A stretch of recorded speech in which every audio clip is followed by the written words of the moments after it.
This episode was recorded live at the Manor Vail Lodge. Conversations on Dance at the Vail Dance Festival is generously underwritten by the Town of Vail. I'm Rebecca King Ferraro. And I'm Michael Sean Breeden, and you're listening to Conversations on Dance. Good morning, and welcome to Conversations on Dance here at the Vail Dance Festival. My name is Michael Sean Breeden, and I will be your host today. I am joined by directors of two incredible companies. We have Christine Cox with Ballet X and Laurel Winton with Dance Aspen. Thank you both for joining us this morning. Yay. Thank you. So I've had the luxury of speaking to both of you in the past, but we'd love to just get a little reacquainted. So maybe, Christine, you could talk to us a little bit about your own performing career and I guess kind of whether you always had ambitions to lead a company, how it led to where you are now.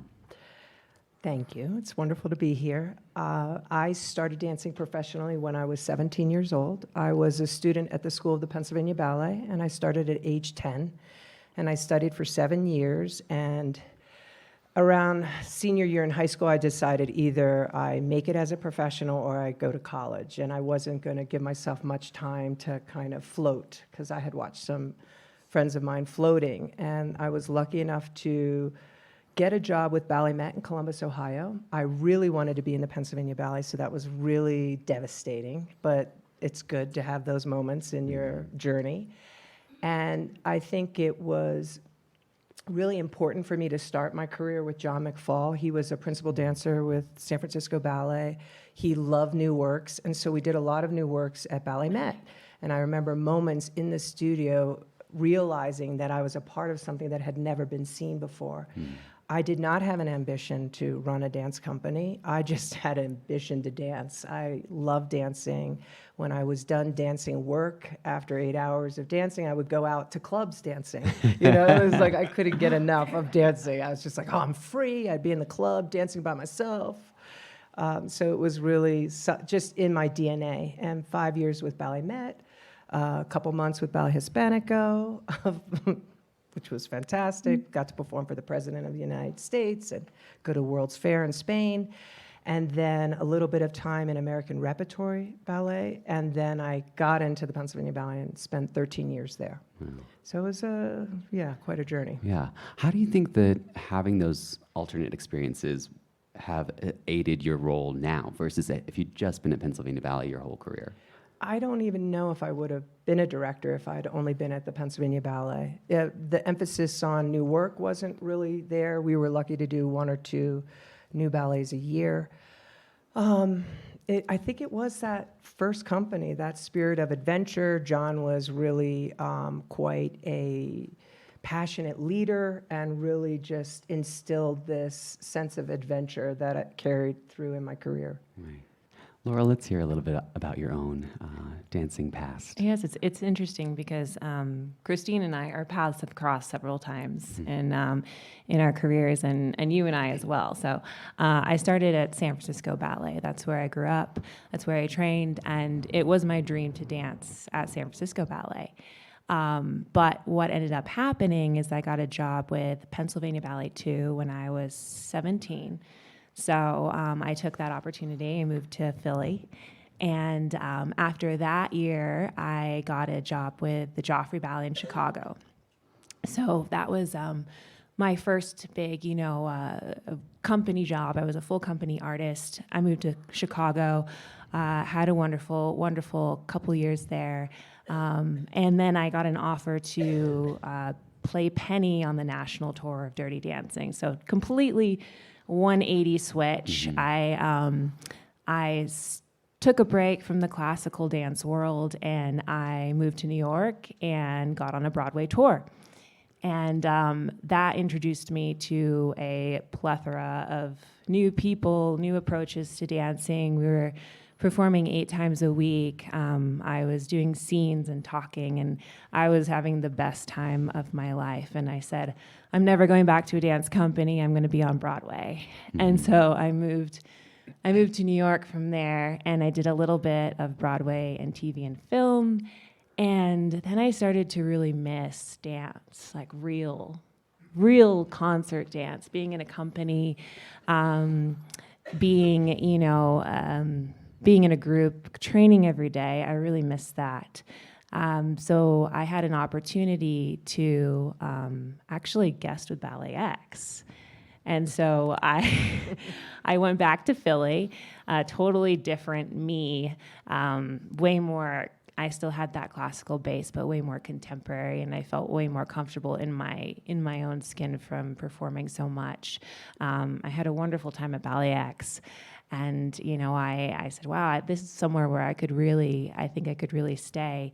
At that time, I did also have an offer to join Aspen Santa Fe Ballet full time, which I took, and that landed me in Aspen, Colorado. So that's how I got to Aspen. I was there for 3 years, loved it, loved the work and the rep we were doing. And then the pandemic hit. And everything closed. And as companies were starting to get back, our company was not. And what ended up happening is Aspen Santa Fe Ballet closed its doors on the local company for good, unfortunately. So we, myself and my colleagues were left without a purpose, without a career, without any job opportunities in Aspen. And so, Dance Aspen came about just because it was out of necessity. It was because we had no other option. And I had never had any desire to run a company, honestly. I just wanted to dance, and I wanted to stay in my home and stay with my colleagues who I loved so much. And so it kind of just, it happened because it needed to. Mm-hmm. And it was through the support of the community that I was a part of, and through my amazing colleagues that we were able to start this company from the ground up. Right. Yeah, they're different circumstances, but it is similar that both Ballet X and Dance Aspen had to really just figure everything out from the ground up. So maybe we could talk a little bit about those experiences. So Christine, what even inspired Ballet X to begin with? Obviously, Pennsylvania Ballet at that point is like a decades long old institution, and you presumably have to set a mission that is going to be distinct enough to get that support. And then are you able to draw upon your Philly connections, even though maybe there's some tension there? There's not always enough money to go around. So what were those early days like for you? It was a spirit of adventure. Matthew Neenan and I and Tara Keating and a bunch of colleagues, we were accustomed to putting on a show. We were, at the time, doing an annual benefit, an AIDS benefit called Shut Up and Dance. So we were used to getting our energy together, choreographing, and this gave us the impetus to continue that journey. We had 3 months off in the summer, and so Matt and I said, hey, do you want to put a show together? And it started to, roll faster. I remember this analogy of I pushed a ball and then I was chasing it. It was just going downhill, and we were racing. It was racing.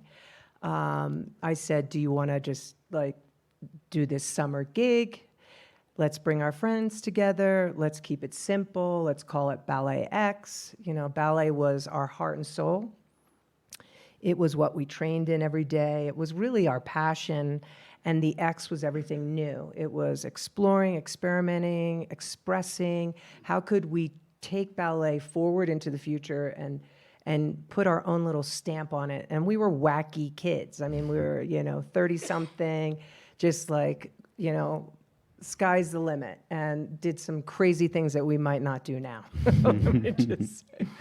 And we had a small fan base that knew us as dancers in the Pennsylvania Ballet. So they were like, oh, there's a show in the summer. Let's go to the show.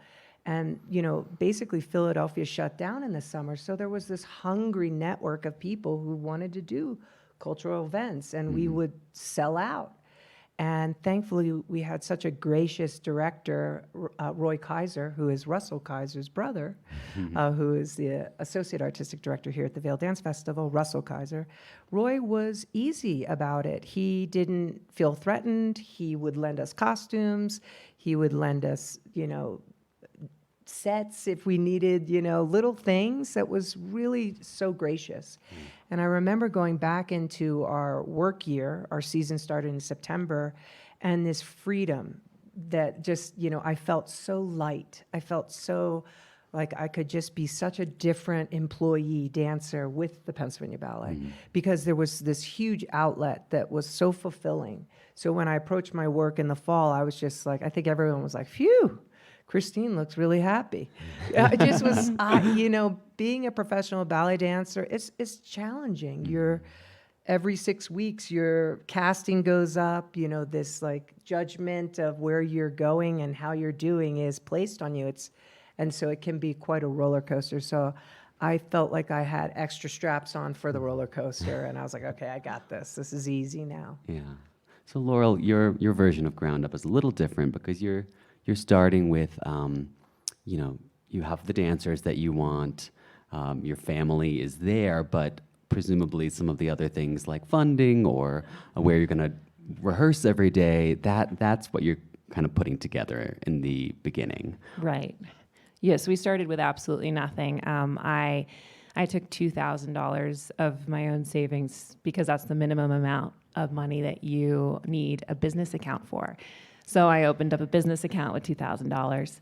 And we started, everybody at this point, it's summer 2021, so just kind of coming out of the pandemic.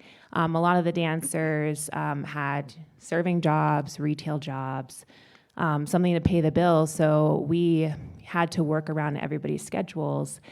And we didn't have anything to pay the dancers or myself. And we found a little rehearsal space that was actually for a rock band. So there were like drums and guitars all over the place. Luckily, the floor was actually quite like Marley, so we were like, that's a win. And we just started putting work together as quickly as we could with the time that we had. And this kind of story got out to the greater dance industry, and friends of mine who were choreographers started donating work and wanting to come out and saying, hey, like if you just pay for me to come out, I will help you. So by the end of the summer, we had put together a full show. We didn't have anywhere to perform it, but I had been talking to the Wheeler Opera House, which is a very historical building theater in the center of Aspen, and they hadn't had dance there in a very, very long time. And we actually got a show in the books. We had our first show September 17th, 2021, and completely sold out.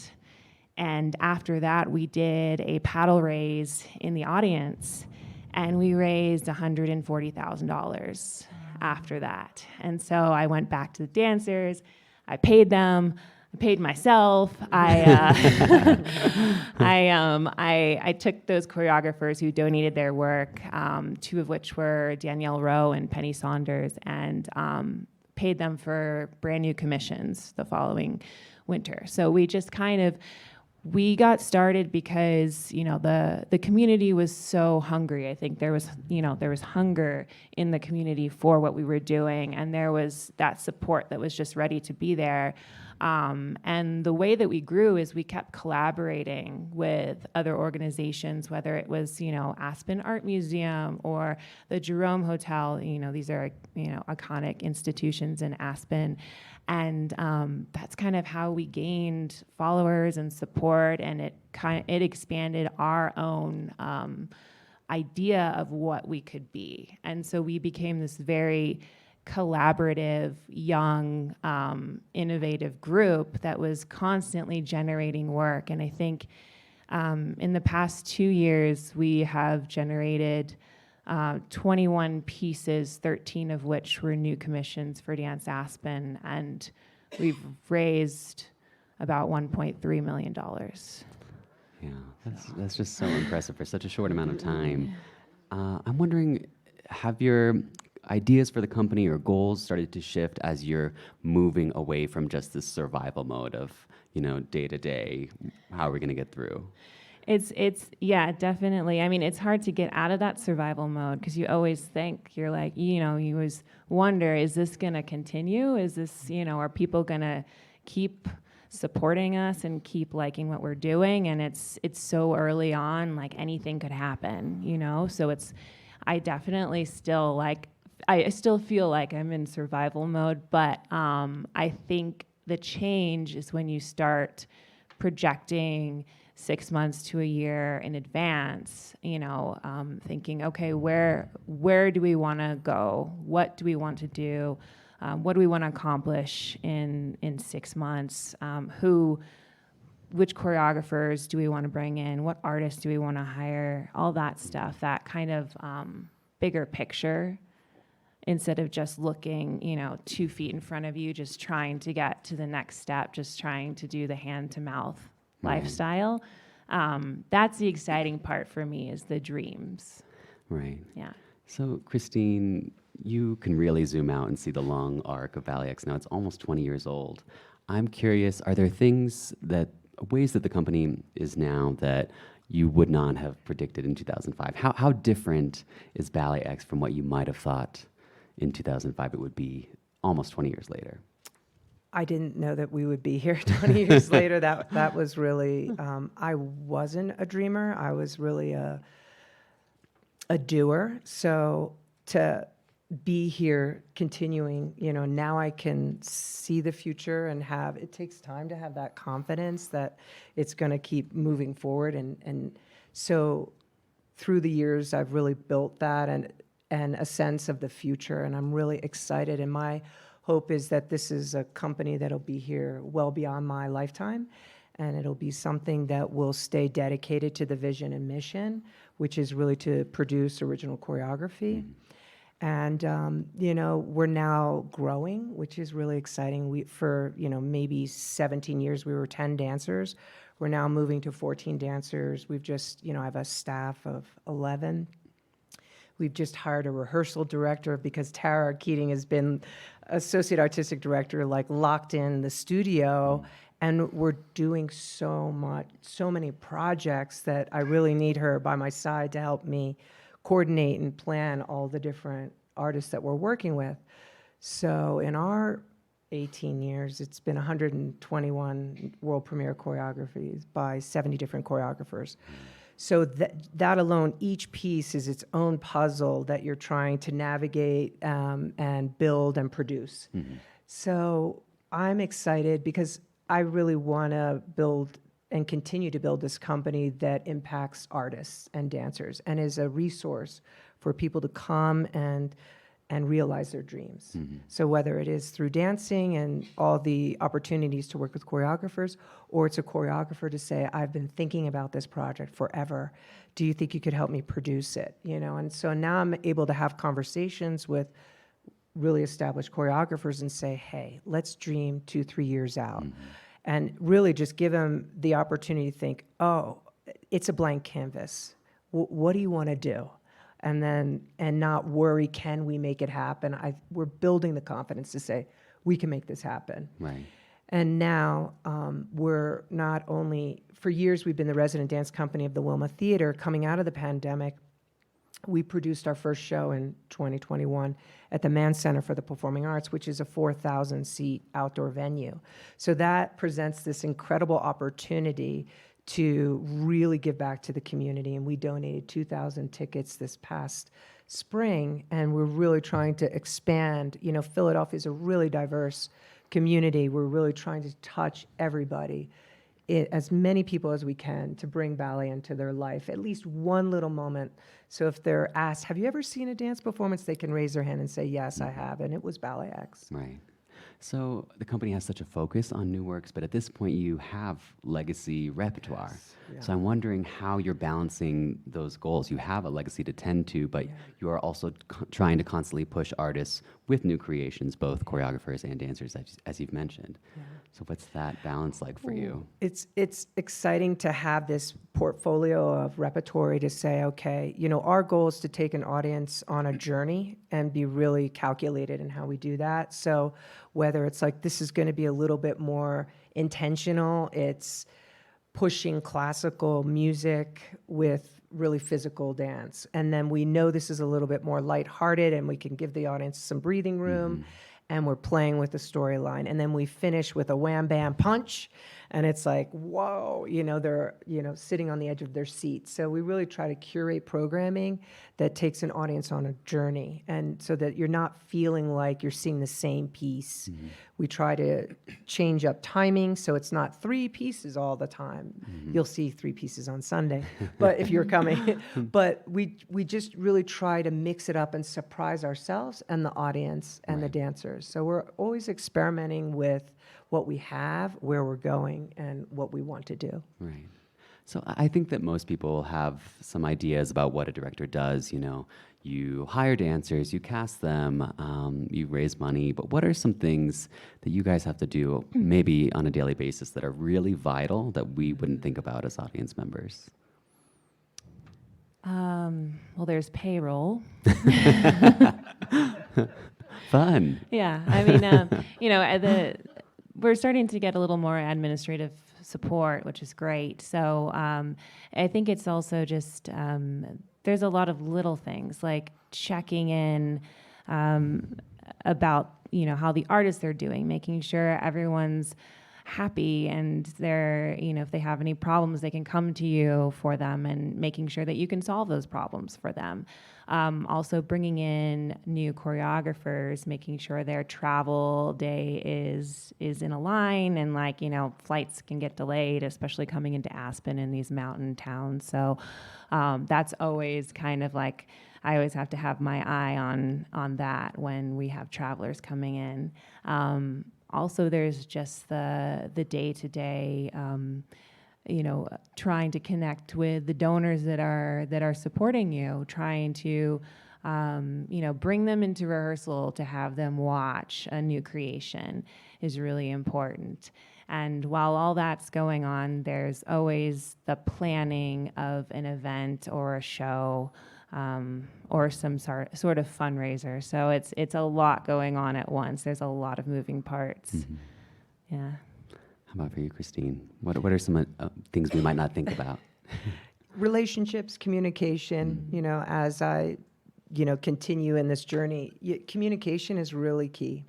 And making sure that the dancers are really on board with some of the challenges that we have to, tackle. And I think over the last 2 years, I've learned how important, to communicate with the team. Even though we have this beautiful space and we have offices that are right in line with the studio, we can see the dancers dancing, the dancers can see everyone working. You have to bring everybody together because it's a team effort. And so, I juggle about 20 things in a day, so which is perfect for my personality.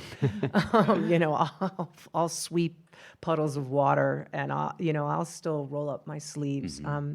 I care, and I want everyone to see that I'm not walking on air, that I'll roll up my sleeves any day, because I'll always be that person who, started the company in 2005 and rolled out Marley and talked to donors and, set up a party. I will never lose that sense of I want to be a part of everything. And a lot of stuff which you might not know is I'm involved in design a lot.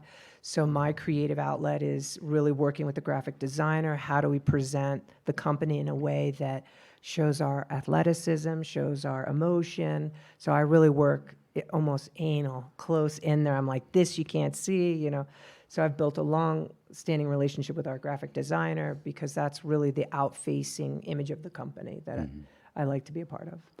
Do you think there are challenges as a director that are unique to 2023, or is it always just kind of versions of the same thing? We always have to raise money. We always have to expand our audiences. What are some things that might be a little different looking forward in the next 5 or 10 years? That's a very good question. I think it's a bit harder to. Not as many people, I feel like, are going to live dance, and I think companies like Ballet X and Dance Aspen are having to think of new ways to capture the attention of the audiences. And of course, there'll always be those people who just grew up with dance, grew up with the arts, and really understand it and support it. But leading a new company, I'm constantly trying to think of ways to get the attention of people who maybe don't have this in their background, are not exposed to it on the daily, because in our society, it's not like live dance is highlighted as something to aspire to or to support or to appreciate. So I think there's that challenge.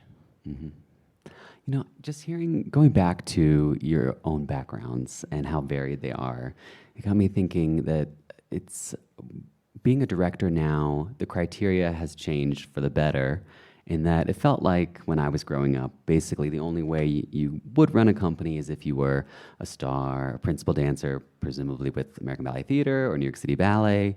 What do you think are some of the ways that your varied backgrounds trump that criteria? Great question. The criteria for running a company in America, or maybe the world, is limited. Mm-hmm. It's really like, if you're a star and you're at the top of that pyramid of a big ballet company, you are therefore prepared and ready to step into leading a company. Mm-hmm. And that, I don't know, is the right criteria for boards to be selecting directors. Mm-hmm. When you're running a big ballet company, you're stepping into 30, 40, 50, 60 million dollar budgets. And you may not have the grounding or the ability to understand how hard and difficult those major budgets are to raise that kind of money. So, for instance, I was in a company where the director just spent money like it was endless. And we do these productions, and the revenue wouldn't, match the expenses. And it never does. But you've got to be really sensitive to cultivating, and they didn't want to do the fundraising, cultivating the donors to help raise that money.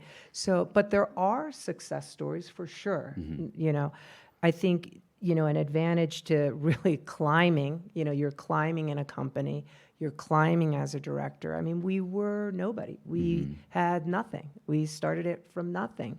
So I've learned, the first budget was on a legal pad. And I remember sitting in the studio with Matt saying, okay, so what should we pay everybody?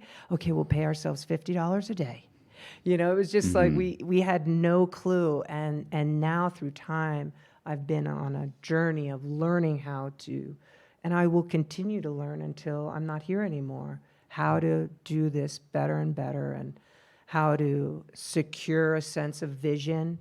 I've now completed like 5 strategic plans. Those are complicated processes. You sit down with your board, you have to build a board that's behind you, and you go through ups and downs when you've been doing this for 18 years. And when you have a board that's right there with you, then you're doing something right. And then you have to work with your team. It's so complicated. It's fun though. I love it. I love it. I'm there with you. I understand. I know. Back to your question about what is our criteria, and as Christine just walked you through, I think our criteria is that we made it work from nothing, and that is getting into the nitty gritty of what can we pay ourselves today? What can we pay the dancers? What can we expect in a week or two? Can we carry ourselves all the way through the season? And if you're stepping into a big role with a big company, and your only experience is dancing, where are you going to gain that knowledge? And that is, that's hard. That's hard. Just to personalize this a little bit, I'm just thinking, you both talking about how you starting from nothing. I went to school with Laurel, and I remember we used to crowd around the window to watch her when she was 13 years old, because she was so talented. And just the way that you've grown from this little baby prodigy into a full leader is so moving. And then for Christine, I graduated in 2005, which is the year Ballet X was founded. So a lot of my friends had joined Pennsylvania Ballet. And I remember Christine was the person who did the amazing, like the most amazing choleric you've ever seen in your life. That was the word on the street. So it's like you've just left this company, you know, you're moving on from your own performing career, starting something new. And now, like 20 years down the line, you guys have really done something so special. So I just thought it would be fun to share that. So sweet. But you know, something that makes both of your companies really unique to my eyes is the repertoire. You know, a lot of companies, I feel like things are getting a little homogenized and everyone's kind of looking like everyone else, but I'll always know what Dance Aspen looks like and what Ballet X looks like based on the repertoire. So maybe we could talk a little bit about what your process is there. Like how are you selecting works? How far out are you looking? Do the right dancers need to be around for these works? The right choreographers? That sort of thing. Another great question. 50% of my commissions are by women, so that's just a baseline criteria. Thank you.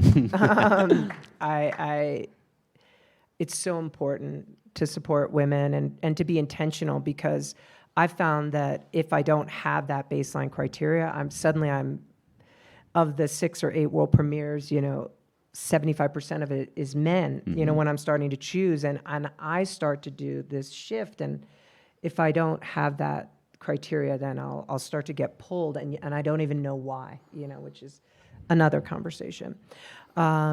So I like to work with choreographers that surprise me, like in the first minute or two.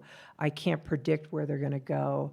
I love that they're taking ballet and kind of shifting, turning it upside down, thinking outside of the box. And I like to support new voices, young voices that haven't been seen, and also work towards getting voices that have never been seen in America. So I want to be a part of the whole ecosystem. So I'm just trying to, 6 isn't enough a year. Right. I'm like, at one time we did 9. And the team just keeps saying, can we slow down a bit? They're not little duets. I mean, they're big ballets. Right, So right. it's a lot of work. How about for you? So it's interesting because, it's very difficult to get people to Aspen because of the location, and Vail is similar too, but it's very expensive and it's very difficult. So as we started and we realized, okay, we're a company, we got to start generating some work. How are we going to afford this? And what we started doing is I started giving the dancers opportunities to create on each other. And from those in-house works, I realized, wow, these are actually very multifaceted artists. They're not just dancers. Some of these dancers have really creative minds. And so it kind of gave them a platform in their own community to not only identify as a dancer, but as a creator and a choreographer. So we definitely, that's a huge element of Dance Aspen, is we do a lot of in-house work. When we do bring in a choreographer, which we will at least bring in one choreographer to do a new work per program, usually more than one, usually 2.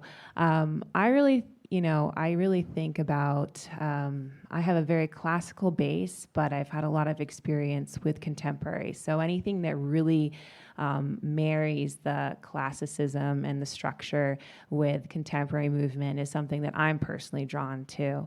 I also like to ask the artists who they want to work with. It's a very collective, collaborative, artistic vision. So I always include the artists in that. And that takes, that can take the company in a direction that I wasn't, that I maybe didn't even see. So I depend on the artists a lot to help me drive the vision moving forward. Right. Yeah. Maybe we could talk a little bit about some of the works that either have already been presented at the Vail Dance Festival this year or what we'll be looking forward to. Let's start with Ballet X. Well, on Sunday, we're going to be at the Vail Performing Arts Center, and we're really excited to present a piece by Amy Hall Garner. We've been watching Amy for years and brought her in this past spring to the May performance.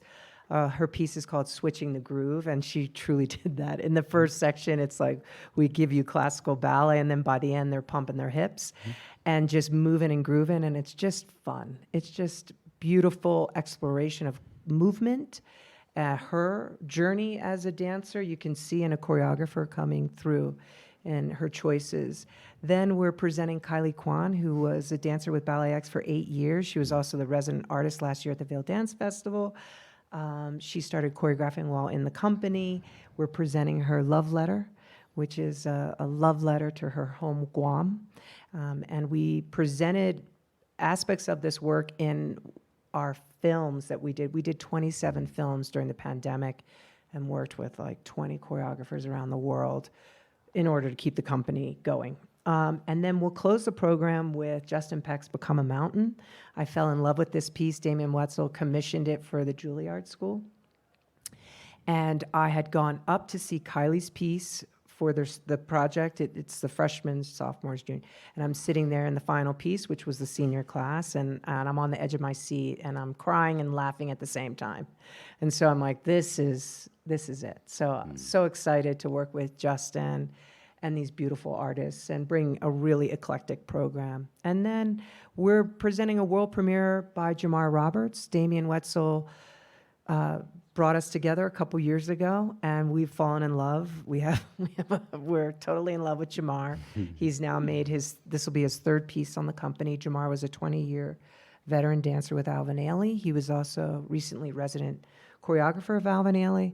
So it's just great to build these important relationships with makers because it's about trust. So certain choreographers we've had back several times because we're building relationships, and you can get into some complicated scenarios and situations, and you have to sit down in a quiet room and talk things through with the makers and just try to get to the best work possible for the organization and the choreographer. Right.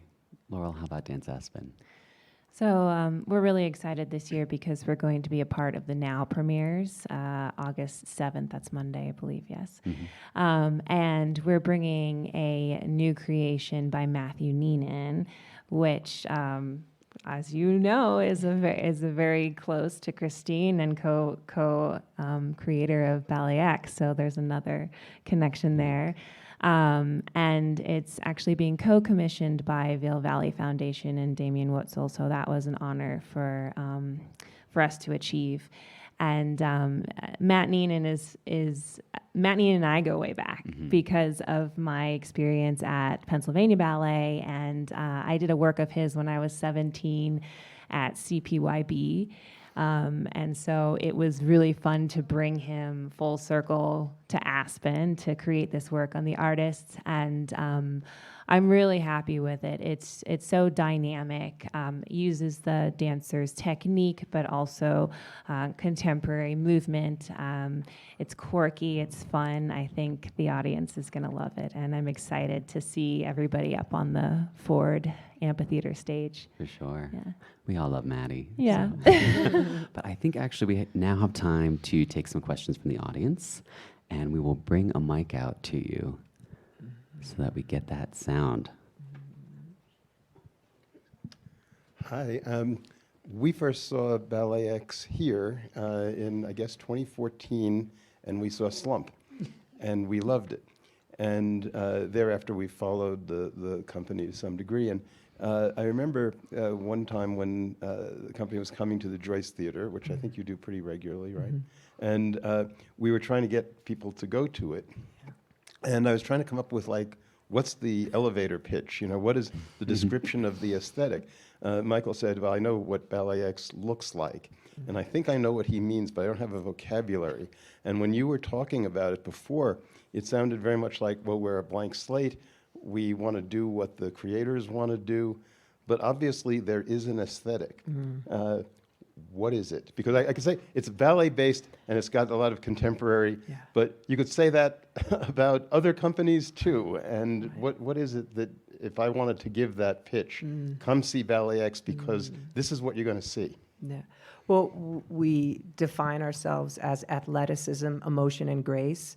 So really, the dancers are extremely athletic, but their ability to share their emotions, their feelings, like from the bottom of their toes. We talk about things like how you use your eyes, how you open, your soul is driving out through your body, how you communicate it. So I'm really interested in working with artists who could really communicate and take movement and share the different complexities of the choreographer's ideas. And that takes a really high-level artist who can not only do the step, do a beautiful pirouette and finish it, but can do it with some conviction that's telling a story after the end of the pirouette, and forgets about technique because it's so right under it's in their wheelhouse.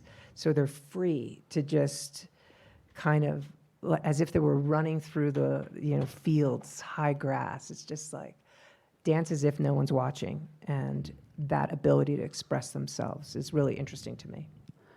I also think this is a smaller piece of the puzzle, but something that I really enjoy about Ballet X is that all the women are very distinguished point performers, So in the Jennifer Archibald piece that we saw a few nights ago, they're not just slapping the shoe on. Like, everyone knows how to work their shoe. They have that training. So it's something that I think sets Ballet X apart for sure, for me. That's a great point. Yeah, the women have to do point. Because we do the ballet, I have to remind people sometimes, they're like, it's Ballet X. We start with ballet. So you got to be able to get those boots on and partner a dancer. For sure. On point. Yeah. Passing the mic. Ram it over. As long as we're talking about the Joyce, Yeah. I'm curious about the economics of touring, and because we all know the ticket sales are never going to cover all the expenses, but when you go to the Joyce, are you losing money on that engagement, or breaking even, or a little ahead? What does that work out to be? And of course, going to the Joyce for Ballet X is a lot different than going to the Joyce for Dance Aspen. Yeah. If you were, as you should be, first place I ever saw Aspen Santa Fe was at the Joyce. So curious about how the economics of touring works. Well, such an interesting question right now, because in the past we've been presented by the Joyce. So they would pay us a fee, and yes, it does not cover the cost. If you're putting 18 people up in New York City for 1 week, that's about $22,000.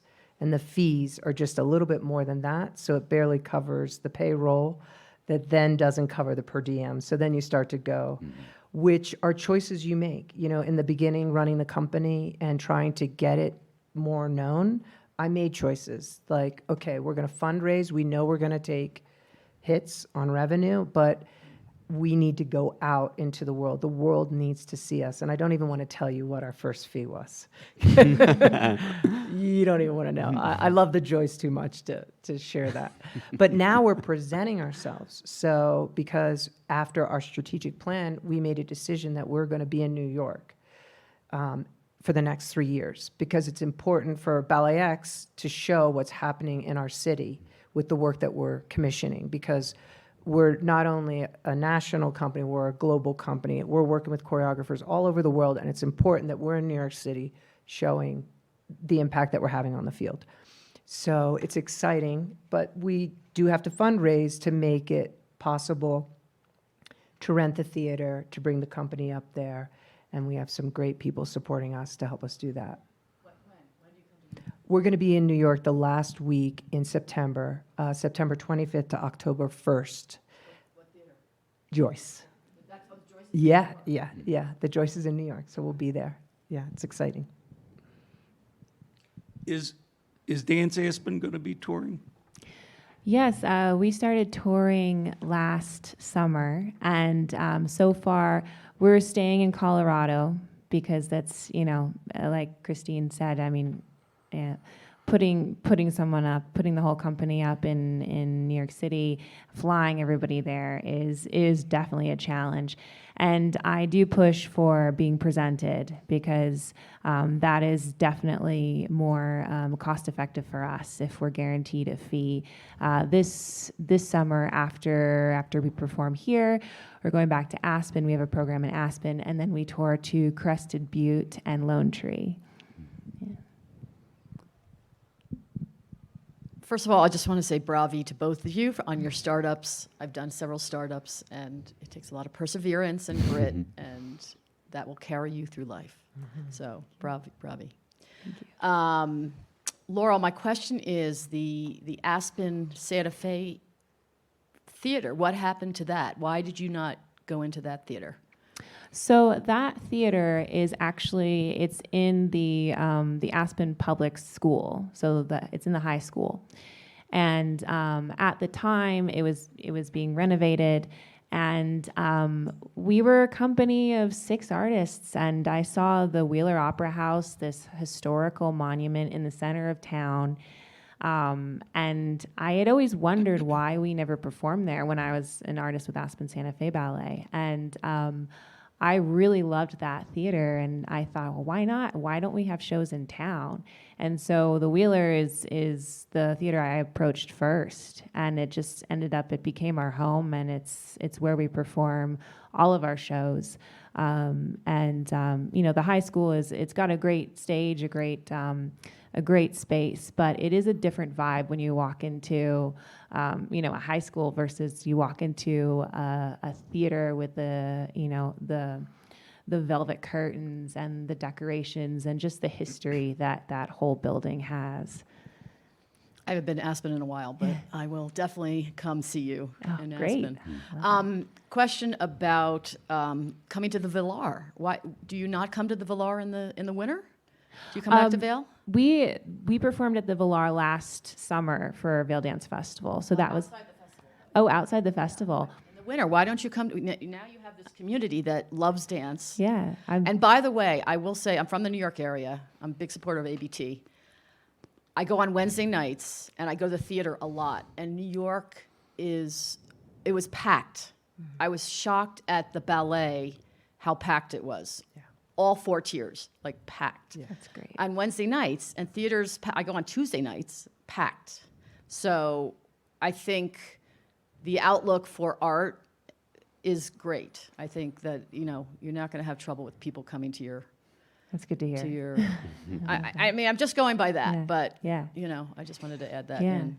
Well, But, now that you mentioned it, I'm gonna hit up the Villar during the winter. Yeah, See if we would can- love to see you come back because unfortunately I'm not going to be here Monday night, but I'm Okay. going to be at Ballet X. But I would love. I saw you last summer.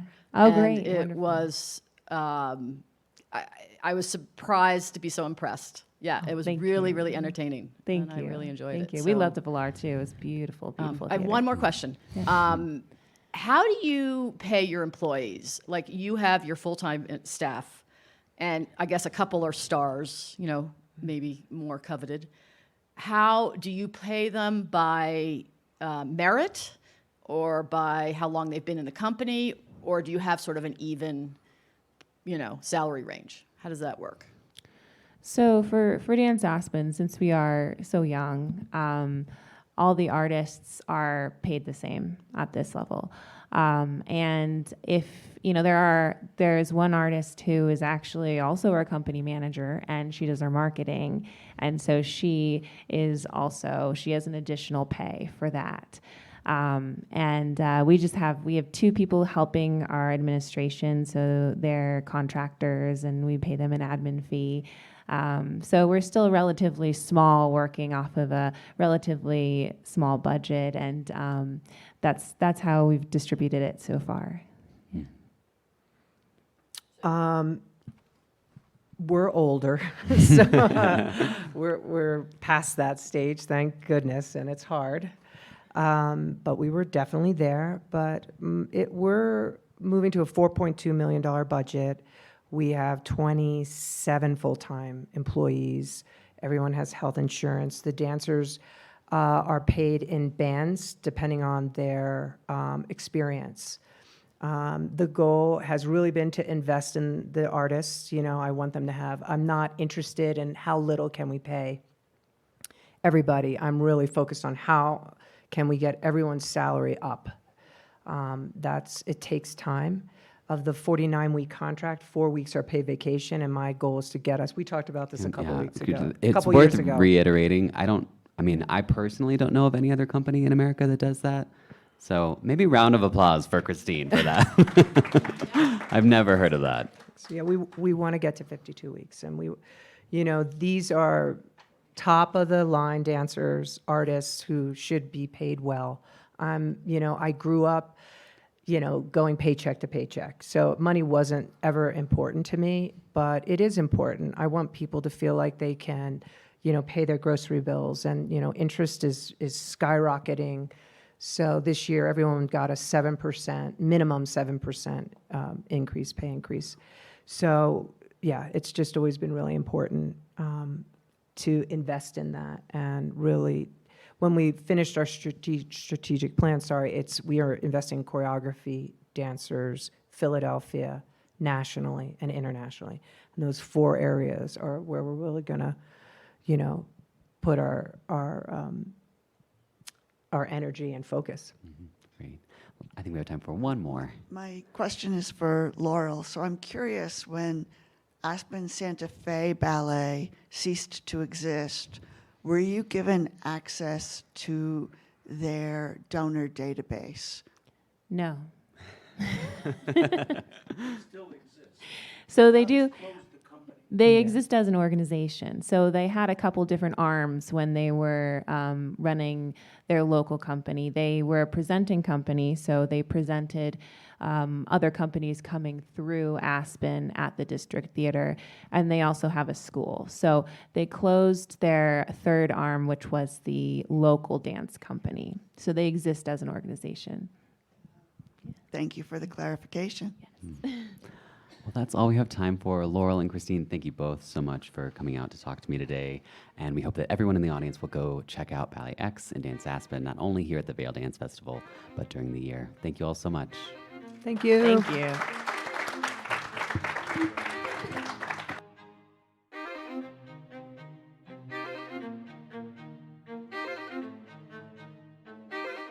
Conversations on Dance is part of the ACAST Creator Network. For more information, visit conversationsondancepod.com.